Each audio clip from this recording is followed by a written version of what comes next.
Take me back to that night when you're just like, what am I going to do next? Yeah, that's 2009. Okay. And my wife had been not diagnosed yet. We did not know why she had been throwing up 10 to 15 times a day. Doctors even had said, we're kind of in a rural community, and so local hospitals and whatnot, one doctor said, why don't you just stop being bulimic and eat a burger?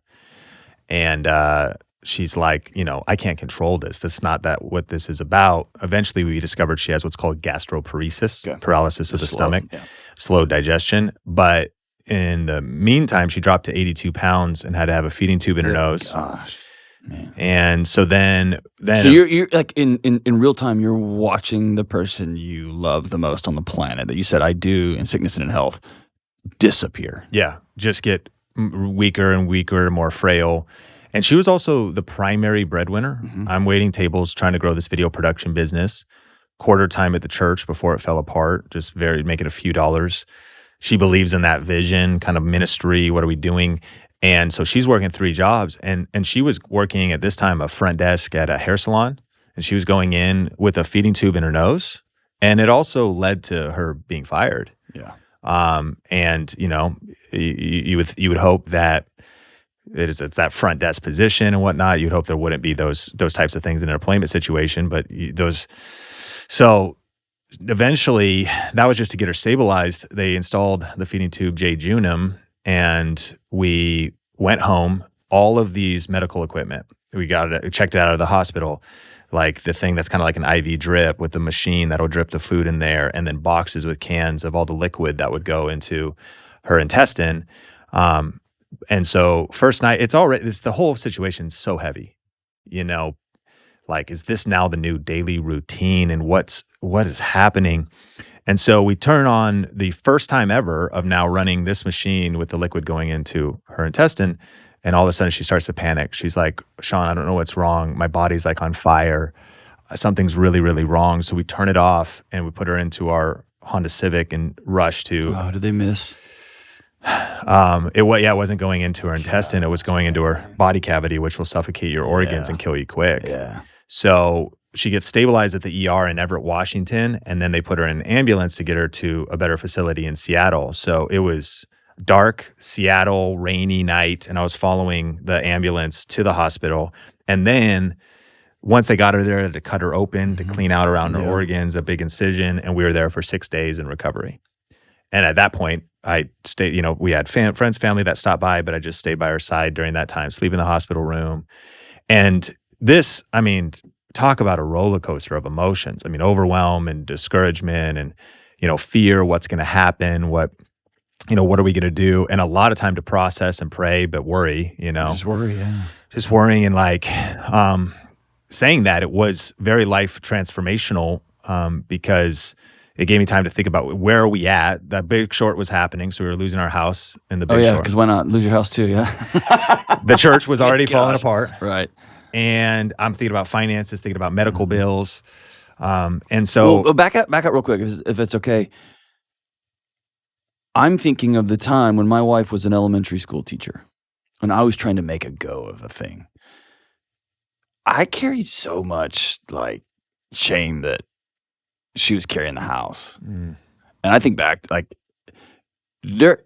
how did you carry that? Because you're carrying a church falling apart, you're carrying the faith questions, you're carrying the health stuff, I have this vision for this business that clearly has panned out over time, but there's that season. Mm-hmm. And my wife was putting in a feeding tube to go, just waking up every day as this husband. Yeah. That's a weight, right? Huge weight. I think, no doubt, by this time, I'm so grateful for the anchor of my faith. Okay. Faith being an anchor of kind of facing the brutal facts. And I feel like by God's grace, I am wired maybe as a leader to be a problem solver. Okay. To not stay in despair for too long. Yeah. Because I just also, maybe practically, I don't see how that's going to be helpful. Yeah. So God, I wish I had that. That's fantastic. And so even in the hospital, I started thinking, okay, and maybe processing issues. I can make a long list of all the bad things here. But what are the good things? I'm still healthy. Mm-hmm. I can fight for my family. What are the possibilities? You know, I heard a quote that was hidden in every obstacle is a seed of equal or greater opportunity. Okay. So just, God, what could happen? How could this be used? And it was those 6 days in the hospital where I did feel challenged, like, Sean, like prayerfully, like God speaking, not audibly or anything, but like, you got to man up. You got to step up. I got to make some money. I got to make some money. Yeah. You're even, especially we were unified in our vision for ministry, but as that was also falling apart, I remember back all the way to when my wife first married me. We got married at 21, and I took her dad out to Teriyaki to get his blessing. And now, like, fast forward, if we look to them giving that stamp of approval, like, hey, I want to marry this guy. He's in ministry, so we'll probably like never have money. He's a college dropout. He actually got expelled from Christian high school. I think he's really creative, and I think he's got some potential. But you know, there wasn't even a lot of signs that this was like, I don't know, you know, and so feeling though that way, like, okay, you know, I need to, whatever it takes, fight, figure out a way to support my family. And then started thinking about, I've been doing this YouTube stuff and I've been studying these things and perhaps, you know, again, this being a major obstacle, but what could we do in the midst of this? And then it lit a fire. I've heard of a thing, and you know maybe more about this, also called mortality motivation.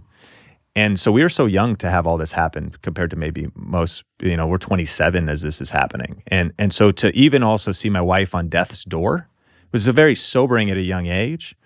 And I think that's an opportunity to grow in wisdom. One of the most shocking things I heard my wife say in the last couple of years was she said, you know what, Sean, as I look back on everything that's happened to me and to us, I wouldn't change it.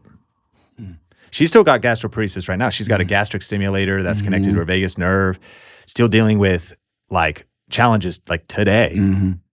But were you like, I would? Yeah, I know. I'm like, I would. Yeah. But so much deep respect for her because, I mean, I know the chronic illness really increases your chances of divorce. It increases every malady we have, right? Yeah. But it really drove us closer together. Okay. And this whole event, I mean, I get to tell my story a lot and it resonates with people. It's kind of like your pain and your trauma and the things you've been through. You start realizing like everyone's carrying something. Everyone's carrying it. Yeah. And then it could be an encouragement point, and it's that chance for you to, the things that you've overcome, how did you overcome it? And so, yeah, I was talking to Donald Miller, who was talking about how, man, were you always kind of maybe wired more like a leader? Because a leader, again, back to, what are we going to do? Sit in despair here or start to get into problem solving? So I started thinking, we're going to look for medical solutions. We're going to pray. We're going to rally with our family. I'll find a way to make money. And then the drive, because of course in this influencer YouTube culture, which is so weird, if you really think about your motivations, you know, people are chasing money and fame and influence and prestige. And I'll admit, I mean, I could see drive for those things myself, but the core motivation was like, I'm trying to fight for my family. And the possibility of being able to work from home, make passive income online, when you are fighting for like I really believe that reasons come first, results come second. And so my reasons got so strong that I was like, I will and tell. I'm going to figure out this YouTube thing. I'm going to figure out, I see it's possible. I see other people doing it, but now it's not just a motivation to, oh, that's like, it'd be cool to have followers and like fill a father wound or something because I didn't get that there, which maybe there's probably all kinds of different motivations, but that lit my fire and the fire hasn't stopped.